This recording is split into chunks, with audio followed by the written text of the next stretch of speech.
नमस्कार, फाइटर समाचार में आपका स्वागत है। पेश आज 6 अगस्त सुबह 6 बजे राजस्थान की खास खबरें।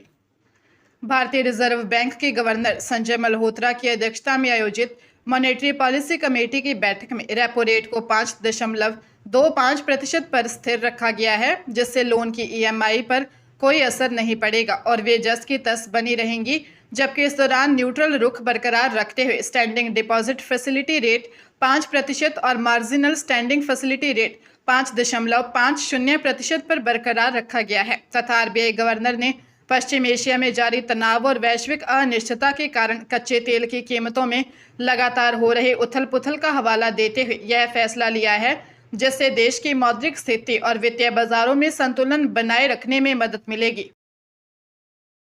जयपुर के स्वेज फार्म स्थित बियॉन्ड कैफे में fashion week Jaipur couture show season 14 का लुक लॉन्च इवेंट आयोजित किया गया। शो के डायरेक्टर गौरव गौड़ ने बताया कि 7 से 9 अगस्त तक अनंत महल में होने वाले इस 3 दिवसीय फैशन फेस्टिवल में 22 डिजाइनर और 60 मॉडल्स हिस्सा लेंगे और पहली बार 11 बॉलीवुड और मनोरंजन जगत की हस्तियां शो स्टॉपर बनेंगी, जिसमें अभिनेत्री संदीपा धर, आंचल मुंजाल, सपना सिकरवाल, अदिति सनवाल, आयशा खान, शेफाली बग्गा, नतालिया जोनोशेक, इशिता राज, ईशा शाह और नायरा शाह शामिल हैं, जो अपने ग्लैमरस अंदाज से जलवे बिखेरेंगी। जबकि डिजाइनर आकांक्षा भल्ला ने 90 के दशक के ब्राइडल कलेक्शन और हुकुम सिंह कुंपावत के शाही आभूषणों के साथ ही बच्चों की प्रतिभा को भी मंच मिलेगा।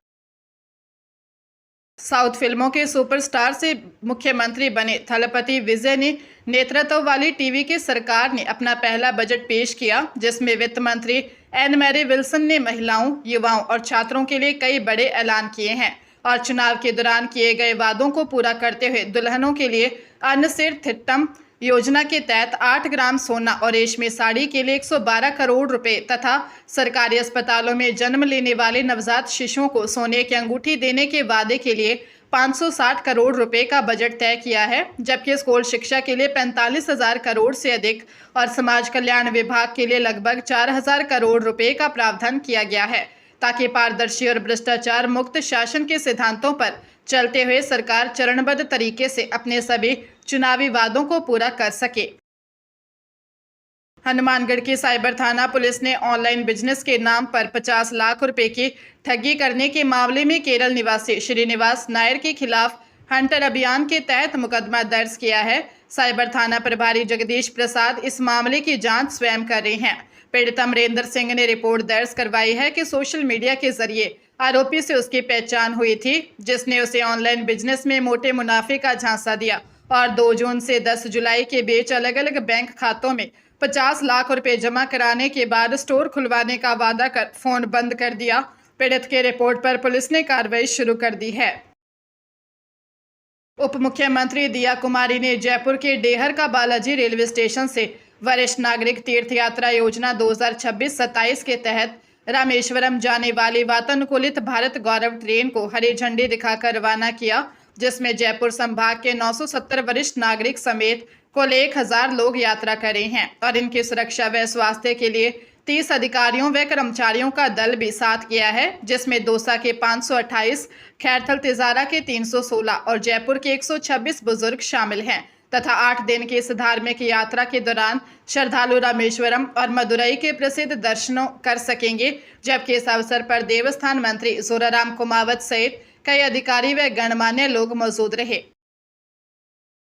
स्मार्टफोन में बैंकिंग, डिजिटल लॉकर और निजी डॉक्यूमेंट रखने से बढ़ रहे साइबर खतरों को देखते हुए राजस्थान पुलिस की साइबर क्राइम शाखा ने एडवाइजरी जारी की है, जिसमें महानिदेशक राजीव कुमार शर्मा के निर्देश पर एडीजी वीके सिंह ने बताया कि देश में प्रतिदिन 1,30,000 से अधिक साइबर हमले होते हैं और बैंक ऑफ बड़ौदा के डेटा लीक व डिजिटल अरेस्ट जैसे मामले डिजिटल सुरक्षा में छोटी सी चूक का गंभीर परिणाम दर्शाते हैं। इसलिए फोन को सुरक्षित रखने के लिए सार्वजनिक वाईफाई के प्रयोग से बचने, स्टोरेज एन्क्रिप्शन व स्क्रीन लॉक चालू रखने, ऐप्स को आवश्यक परमिशन देने, बैंकिंग दस्तावेजों को हिडन फोल्डर में रखने, क्लाउड बैकअप को 2 फैक्टर ऑथेंटिकेशन से सुरक्षित करने तथा केवल आधिकारिक स्टोर से ही ऐप डाउनलोड करने की सलाह दी गई है, ताकि साइबर ठगी और पहचान चोरी से बचाव हो सके।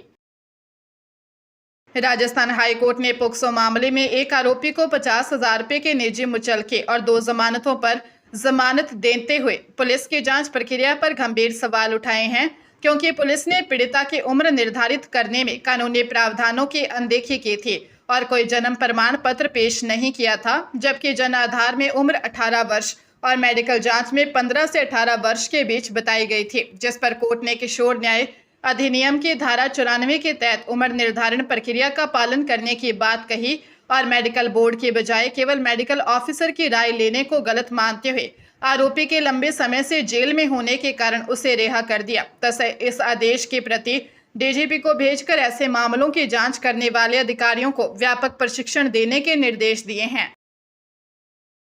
बांसवाड़ा सदर थाना पुलिस ने ऑनलाइन एस्कॉर्ट सर्विस के नाम पर साइबर ठगी करने वाले गिरोह के मामले में कार्रवाई करते हुए 3 महिलाओं सहित 12 आरोपियों को गिरफ्तार किया है, जो लालच में आकर अपने बैंक खाते, एटीएम कार्ड, चेकबुक और सिम ठगों को उपलब्ध कराते थे। इस फर्जी नेटवर्क का खुलासा सबसे पहले 29 मार्च 2023 को हुआ था, जिसमें डूंगरपुर जिले के आसपुर थाना क्षेत्र के पाडला जानी निवासी मणिलाल पाटीदार और गौतम पाटीदार जोधपुर एस्कॉर्ट सर्विस के नाम से फर्जी वेबसाइट चलाकर लोगों को ठगते थे। आरोपी गूगल सर्च के जरिए लोगों को फंसाकर व्हाट्सएप पर युवतियों के फोटो भेजकर एडवांस पैसे मंगवाते थे और कुछ मिनटों में एटीएम से निकाल लेते थे। मामले में पुलिस पहले ही 2 दर्जन से अधिक आरोपियों को गिरफ्तार कर चुकी है।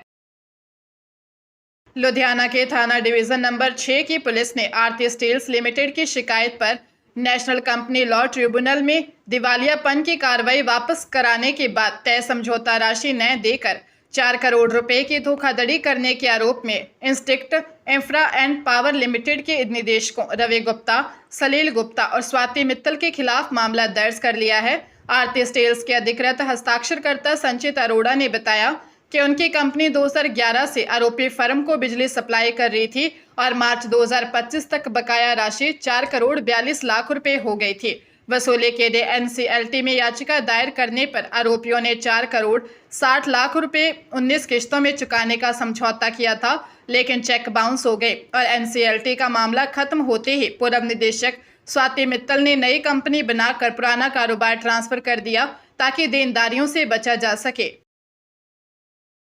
श्रीगंगानगर के पवन कुमार ने हनुमानगढ़ सदर थाने में रिपोर्ट दर्ज करवाई है कि करीब 6 साल पहले जगदीश ने सोनू नामक युवती की शादी उससे करवाई थी, जिससे उसके 2 बच्चे भी हुए, लेकिन बाद में पता चला कि सोनू का पहले पति रामेश्वर लाल से तलाक नहीं हुआ था तथा करीब 1 माह पहले सोनू घर में रखे 80,000 रुपये नगद और सोने चांदी के जेवरात चुराकर जगदीश, सुनील और अपनी माता राजू देवी के साथ फरार हो गई और पंचायत में आरोपियों ने चोरी स्वीकार करने के बाद सोनू की दूसरी शादी बठिंडा निवासी राजपाल से करवा दी, जिससे यह स्पष्ट होता है कि आरोपियों ने एक गिरोह बना रखा है जो शादी का झांसा देकर लोगों को ठगता है और इस मामले की जांच हेड कांस्टेबल विष्णु कुमार कर रहे हैं तथा पुलिस ने सभी आरोपियों के खिलाफ संबंधित धाराओं में मुकदमा दर्ज कर तलाश शुरू कर दी है।